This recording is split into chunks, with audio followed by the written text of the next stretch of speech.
So for this video, we're going to be working on reinforcing with some feedback, but also some strengthening perhaps of working the serratus anterior here in combination with the retractors and depressors in the back, the scapular muscles to pull back here, and then reinforce the drive here through my chest and my fist, kind of like a boxer throwing a heavy punch, like an uppercut almost, and turning that palm up perhaps as you do it. You don't have to, it's not a must, but it is something that can kind of help you to go with the flow as you swing the elbow in. Same thing with my thigh here, I'm pulling in and anchoring to the big toe knuckle as I pull back with the hip to the glute max to the heel, and I'm just gonna spiral up through that punch. Now, this is one combination. It's almost like two mountain peaks at like a V going up and out from my body. So I'm getting taller and coming forward as if I'm gonna stand up out of my seat here to this direction and then to that direction. And it's a slight rotation, not a heavy rotation,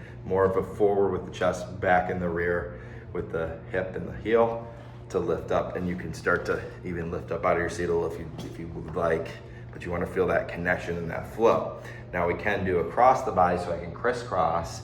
This is more similar to walking without the stride stance, but I'm driving back down through that hip, coming across, and with the resistance of the band, okay? Now you can do all this with weights as well. It just won't have the resistance of the twist.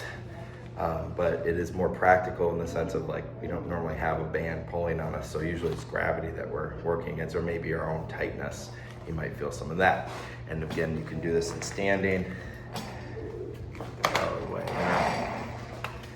And again, you can't see my feet here, but just think about like how I'm gonna pull in my thigh, back with my hip, ground to the heel and the big pinky toe. And then as I lift up from my outer and rear hip here, it's gonna lift everything, my whole body, right? Including my heel on this side.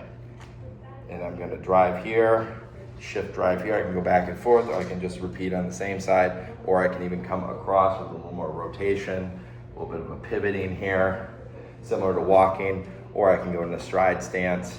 I'm not gonna be able to go back and forth. I can only just do the one or the other. And so just adding in that upper body part with the serratus and the scapular muscles to really reinforce the posture and the strength of the upper body with the lower, or using them together. Again, I can use weights here, and I can here, or even both together, or holding. If I had like a ball or a weighted ball or a milk crate or something with weight, I could do it like that too. So there's a lot of options for all of that. And if you wanted to squeeze something, this is pretty floppy, but something a little more firm, or that weighted ball, can squeeze in with the elbows coming in like that, just to keep a little tension in that regard. Okay, that should pretty well cover it.